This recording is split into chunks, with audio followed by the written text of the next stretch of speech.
पता चले कि आज कौमी असम्बली में इंतखाबात हो रहे हैं। सेनेट के हवाले से सेनेट की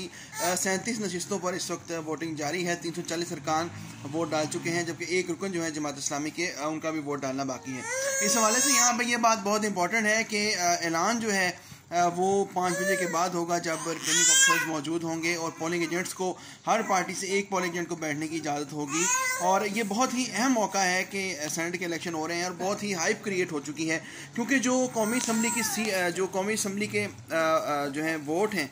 उन्होंने इस्लामाबाद में जो है 2 नशिस्तों पर वोट डालने हैं, और जिसमें सबसे अहम जो नशिस्त है वो जनरल नशिस्त है, जो यूसुफ रज़ा गिलानी और हफीज़ शेख के दरमियान जो है वो मुकाबला हो रहा है।